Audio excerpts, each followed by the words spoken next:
Hi, my name is Michelle. I am your emotional resilience coach. Please don't forget to subscribe, hit like, share, and comment. Today we are going to carry on our series with codependency. And today's one, I am going to be focusing on self-esteem. So obviously when dealing with a codependent, or obviously within yourself, when recognizing that you are a codependent, self-esteem is really lacking. The reason for this is because when you were a child, you weren't allowed to have your own thoughts, feelings, opinions. You couldn't cry without being judged or criticized. You couldn't say anything without it being shot down, without feeling demeaned in some way, or that your thoughts or feelings were invalid. So you grow up believing that what other people think is more important. And so you look to other people, you look to outside sources for that constant guidance, for that constant validation. And when you don't get it, you go to all different extremes to try and get it.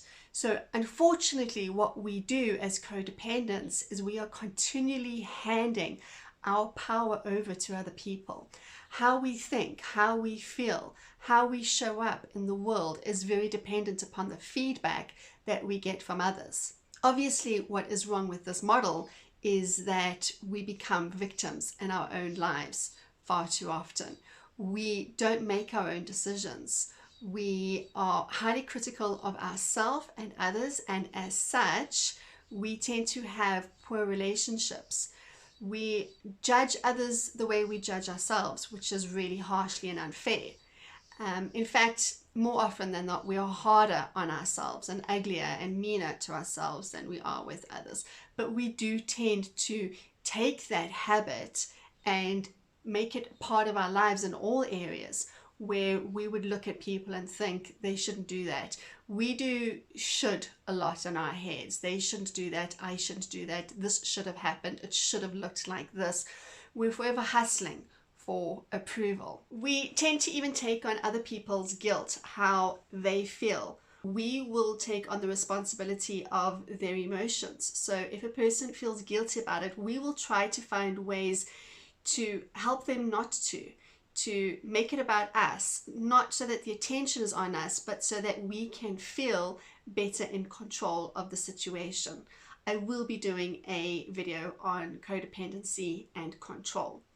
But I think what I really want to speak about here really quickly, that I think we really should focus on, is that when we have a low self-esteem and we hand over our power and we become victims, a habit that we form is that we ignore red flags. And when we ignore red flags, we are, from the word go, setting up a relationship for failure.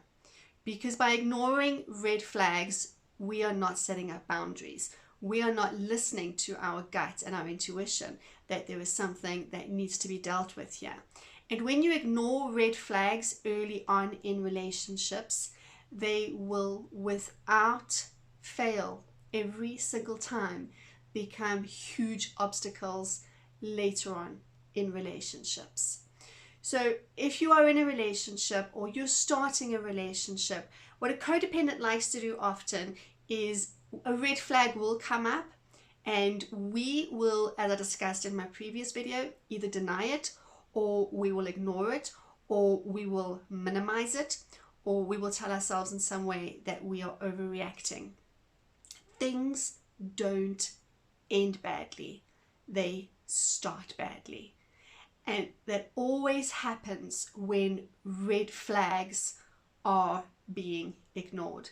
I think far too often, if I look back in my own life with my own relationships, the relationships that didn't go well, the relationships that had a little bit of pain in them or lessons in them, in every single one, I can without a doubt say that there were many, many red flags that I ignored.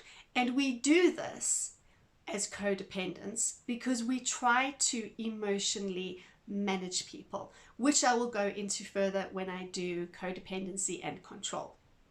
We as codependents, don't like to say what we're thinking or what we're feeling for fear of upsetting people. If we upset them and they perhaps take offense to what we've said, or perhaps they don't like what we said, then what we think is going to happen is that they are going to abandon us. And so we tend to not speak our mind. A codependent doesn't have a voice. They certainly don't have their own back. And a codependent allows so much rubbish in their lives, so much nonsense, so much drama, because we feel that if we don't accept it, if we're okay with it, then we're going to be abandoned, rejected, and ultimately alone. But unfortunately, as I've said before in past videos, what we're doing when we're going through this is that we are constantly abandoning and rejecting ourselves. And so it's really important for a codependent to build up that self-esteem. And to do that, you're going to start just by getting to know yourself, just by acknowledging, even if you start off with just to yourself, what you like, what you don't like, what upsets you, what doesn't upset you.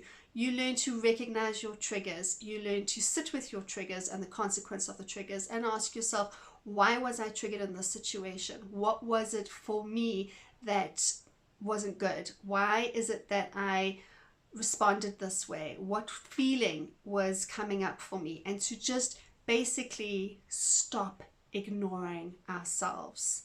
As we go along, what we're going to do is we are going to build a relationship with ourselves, and we are going to learn to start making decisions. A codependent is really good at giving decision making over to other people.